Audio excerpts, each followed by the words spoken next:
Hello दोस्तों, मैं हूं आपका डरावना साथी और आप सुन रहे हॉरर कहानी, वो भी मेरी जुबानी। तो दोस्तों, आज की कहानी भूतिया कुआं की है। एक छोटे से गांव में एक पुराना कुआं था जिसे लोग भूतिया कुआं कहते थे। कहा जाता था कि इस कुएं में एक चुड़ैल रहती है जो रात के समय कुएं से बाहर आती और जिसकी आवाज जो कोई सुन ले वह गायब हो जाता। एक रात गांव के तीन दोस्त अजय, विजय और मोहन ने सोचा कि इस कहानी की सच्चाई का पता लगाया जाए।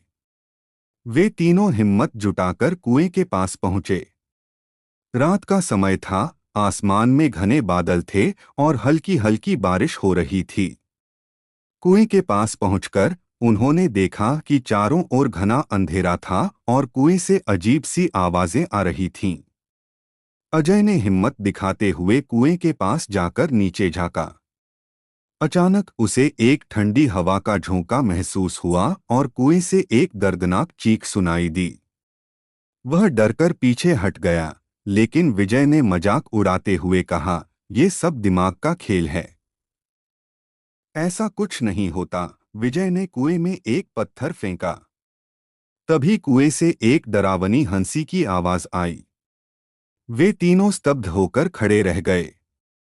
हंसी धीरे धीरे तेज होती गई और तभी कुएं से एक साया बाहर निकला। वह एक काली छाया थी जिसकी आंखें जलती लाल थीं। वह चुड़ैल थी जो अब उनके सामने थी। चुड़ैल की आंखें विजय पर टिक गईं और उसने विजय को घूरते हुए कहा, "तुमने मुझे जगाया है, अब तुम्हारी बारी है।" विजय की चीख निकल गई और अचानक ही वह गायब हो गया। अजय और मोहन डर के मारे भागे, लेकिन मोहन भी पीछे मुड़ते ही गायब हो गया। अजय ने जान बचाकर गांव की ओर दौड़ लगाई, लेकिन जब वह गांव पहुंचा तो उसने देखा कि गांव में कोई भी नहीं था। पूरा गांव सुनसान पड़ा था। तब उसे एहसास हुआ कि कुएं के पास जाने का निर्णय उसकी सबसे बड़ी गलती थी।